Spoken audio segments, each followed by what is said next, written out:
segment is called Fox 21 Weather, but we're going to do a little bit of Fox 21 astronomy to begin with. I want to talk a bit about moon phases, something that Maria asked about earlier in the week, and maybe of curiosity of why we see the moon phases do as they do.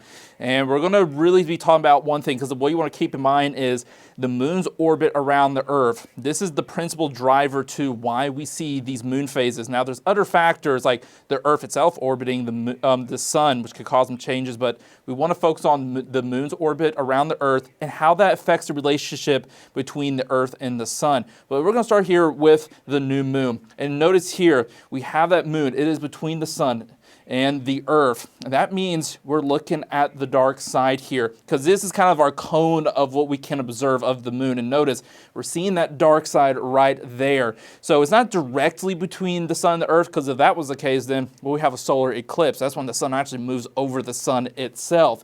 But we're looking at the unlit side here. But now we're going to start entering what we call the waxing phase. What that means is the sun is basically growing. That's what it looks like it's doing in our night sky.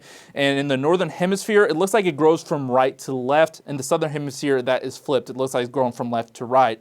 But we're going to be focusing here in the Northland because we're in the northern hemisphere. And you'll notice if you look at this cone again, this observation cone, you start to see it mostly still dark, but you're starting to see a little slither there of the lit side of the moon. That's the part that becomes visible. And this is during that waxing phase, and you'll notice this is the waxing crescent. That's when you see that crescent-like shape in our night sky. So most of the moon is still dark, but you're starting to see just a little slither of it. By the way, when you see this graphic here rotate the Earth, the moon is actually tidally locked to Earth. That means when the moon, actually the one side that faces the Earth always faces the Earth, but due to the limitation of the graphics, I had to show this by rotating that little moon there. So just to let you know, just in case you're curious, yes, we always see one side of the moon, but that graphic will rotate just because that's how I can represent the lit side versus the dark side. Now we're going to keep going along the wax phase. Now we're at the first quarter. Now look at this cone of observation. We're now seeing half of it's lit up, half of it's not lit up from this part of the moon's orbit in relationship to the Earth and sun. And so that's why we enter the first quarter. You can see half the moon. We continue. Now we're at the waxing gibbous. Most of it is now visible, though we still have a little bit of a dark spot. And now we're at the full moon. This is when the moon is, well, I should say almost directly behind the Earth. So the Earth itself is almost directly between the sun and the moon. And you look at our cone of observation, the entire moon is now visible, or at least that half of that we can see is totally visible.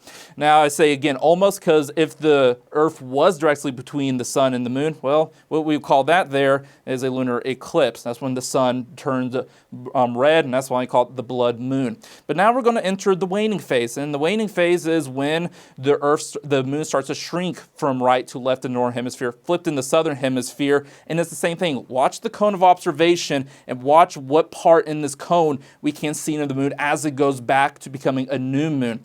Notice it's darkened from right to left, and it becomes more and more dark before we can't see any of it anymore. And now it is a new moon. And once again, we repeat the cycle where it looks like the moon disappears, but then it starts to grow right to left over, and then all for 14 days, and then it starts to shrink back down over the following 14 days. So that's why we see the moon phases. Again, it's about the moon's orbit around the Earth and how its relationship to the sun and the Earth from our vantage point here on Earth can really impact what we see of that moon.